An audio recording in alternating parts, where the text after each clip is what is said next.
Гадаад зээлийг ашиглалтын хууль эцэслэн батлах шатн дээр унсан. За үүнтэй холбоотойгоор энэ төсвийн хүрээний мэдэгдлийг яг энэ хэлбэрээр нь хилэлцэх нь өөрөө утгагүй болж байна. 2024 оны намар 2025 оны төсвийн тухай хуулийг эцсийн хилэлцүүлгийн шатанд самарсан, ус төрчсөн, алдагдaltaгүй төсөв байх ёстой гэсэн гишүүд яг одоо энэ сая өнөөдрийн хуулийг бас унгах санал өгж байгаа байхгүй юу? Та нар яг яа гэдэг байгаа? Алдагдaltaгүй төсөв байна гэдэг чинь тэгээд энэ авсан зээлүүдийг яаж ашигла гэдэг байгаа? Дандаа бодлого эсэргүүцсээр байгаад өөрсдөө тэгээд засах ямар бодлого оруулж ирсэн юм? Төсвийн тогтвортой байдлын зөвлөл улсын хөгжлийн тогтворгүй байдлыг бий болгоод байгаа юм уу? Энэ авсан зээлүүдийг яаж ашиглах вэ? Газрын тосны үйлдвэр бид нар хийж байгаа ажлынх нь хүсийг өгч чадахгүй нөхцөл байдалд хүрээд байна шүү дээ. Яах ёстой юм? Эрчим хүчний сайд нь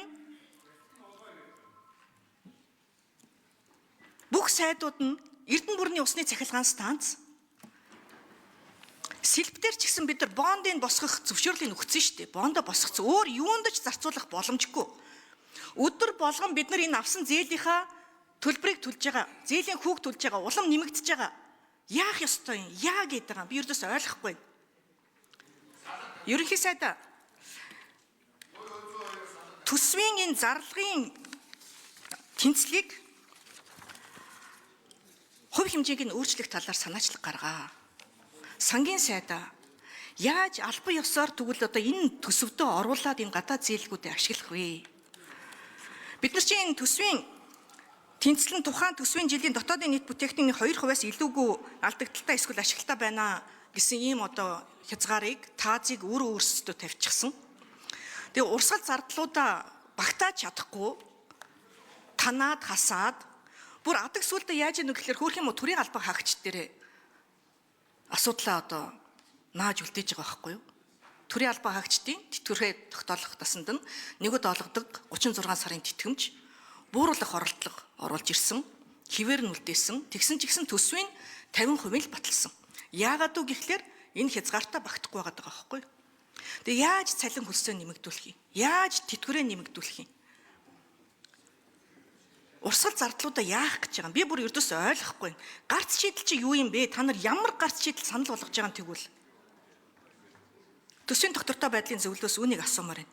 Ерөнхий сайдын зүгээс албан ёсоор үнийг оруулах одоо боломжтой байгаад байна уу? Одоо энэ ядчил Эрдэнэ бүрний усны цахилгаан станц. Ядчил одоо энэ газрын тосны боловсруулах үйлдвэр. Босгоцсон нэгэнт авцсан байгаа зээлээ яаж ашиглах вэ? Хөгжлийн банкуд руугаа эсвэл шилжүүлэх юм уу? Яах вэ? Ийм л одоо асуудал байна да. Одоо үнэхээр хэлэх үг алга. Яагаад ингэ улс орноо мэддэж хорлоод идэм үү, мэдхгүйгээр хорлоод идэм үү? Нин ялангуяа одоо энэ миний мэдхийн л одоо мундаг л эдийн засагчд л гэж одоо боддөг штэ. Тэгээд зөвхөн юмыг одоо унгааж болно, ядаж босгох өөр гарц шийдлийн одоо санал болгох хэрэгтэй штэ. Улс орноо ингэ одоо хохироогоод хорлоод иж боломгүй л санагдах юм. Баярлалаа. За, ерөнхий сайд хариулъя. Дараад нь төсвийн тогтвортой байдлын зөвлөл бэлдэж байгаарай. За, эдийн засаг хэрвээ одоо агшиж байгаа бол илүү одоо мөчлөгийг сүрж тодорхой бас алдагдал үүсгэхдээ гол нь санхүүж хийх үүсвэр нь тодорхой байсан цагт бол мэдээж эдийн засгийг халааж идэвхжүүлнэ. Тэгэхээр бид эдийн засагт хэлж байгаа үед хоримтлал хийж бол чадаагүй. Тэгээ алдагдaltaгүй төсөв сайн, алдагдaltaй төсөв муу гэдэг ийм одоо ойлголтоор олон удаа төсөв баталж иржээ. Тэгэхээр олсныхоо хэрээр үрдэг шиг өмнө нь бол бид нар ч одоо 33.5 их найдын орлоготой, 33.5 их найдын зарлагтай төсөв батлаад бид их сайн алдагдaltaгүй сайн төсөв баталчлаа гэдэг. Тэгэхээр энэ бол өөрөө эдийн засгийн бодлого бол өөрөө яг мөчлөг яг сөрнөө гэвэл би яг энэ цаг мөчлөж хараад байгаа. Гэхдээ энэ бол зөвхөн нэг тийм алдагдал үүсгэснээрээ биш. Гадаад зээлийн ашиглалтаа нэмэгдүүлэх ёстой. Их үүсвэр нь тодорхой байгаа тохиолдолд давхар энэ засгийн газрын явуулаад байгаа энэ чөлөөлөйгээд байгаа бодлого чи өөрөө эдийн засгийг идэвхжүүлэх гэдэг гал одоо гол бодлого. Тийм ч учраас энэ гадаад зээлийн ашиглалтын хуулийг бол энэ алтан шагаан нарын гишүүд санаачлаад их үүсвэр нь бэлэн байгаа энэ гадаад зээлээ ашиглая. Урдуу хугацаанд энэ төслүүдэд одоо дуусгая гэдэг одоо ийм зорилгоор бол энэ хуулийг их хурлаар хэлэлцүүлж бүлгүүдээр ч одоо шийдвэрлсэн гэж бид ойлгож байсан. Гэхдээ яг төсвийн тусгай шаардлагын төсвийн доктортой байдлын хуулийг бол бид чандлан барьж байгаа. Яг энэ удаа оруулж ирсэн төсвийн хүрээ, төсвийн төсөөлөл бол төсвийн доктортой байдлын хуулийн тусгай шаардлагууд хатуу барьсан. Ийм л одоо төсвийн хүрээг оруулж ирсэн. Тэгэхээр мэдээж төсвийн сахилга хариуцлагыг нэмэгдүүлэхэд бол энэ төсвийн доктортой байдлын хуулийн заасан тусгай шаардлагуудыг барих нь бол маш их чухал.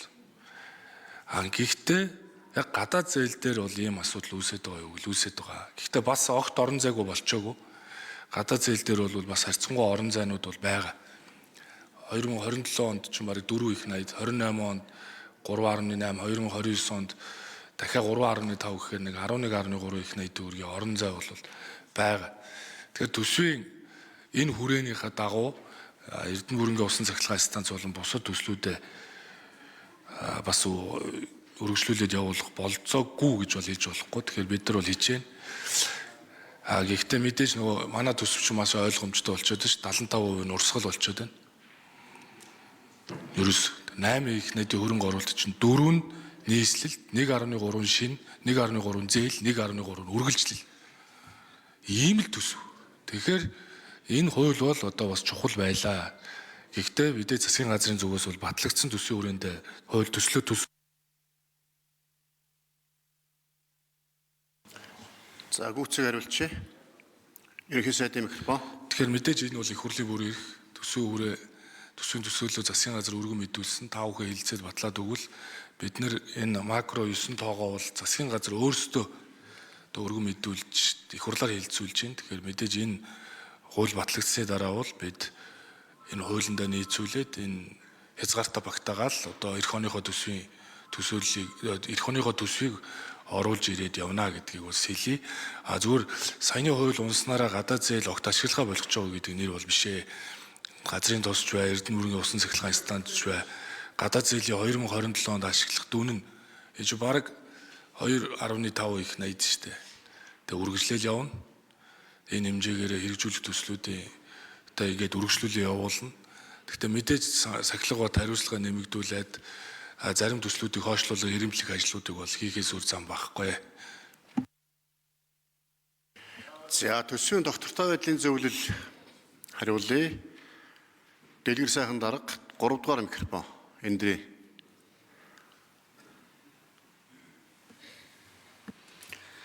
За харин зэгшин асуултанд хариулъя.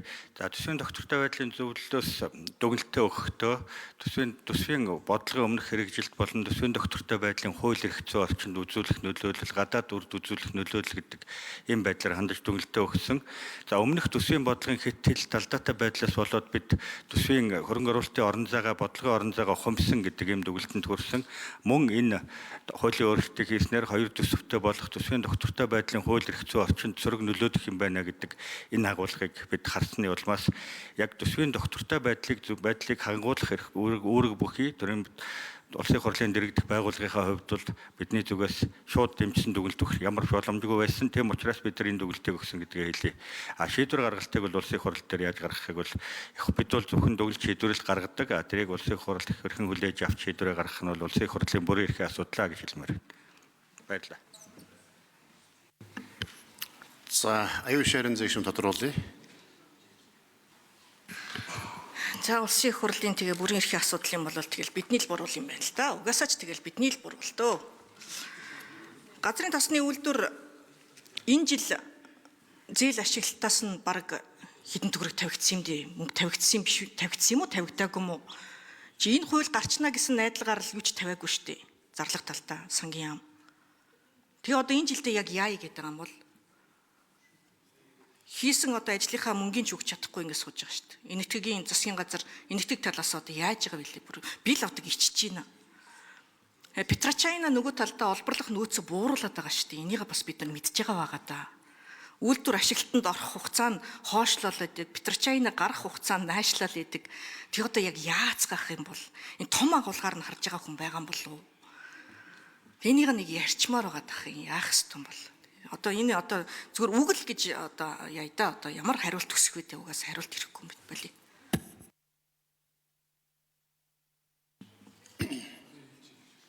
За ерөнхий сайд хариулъя. Дараад нь 2 сайд.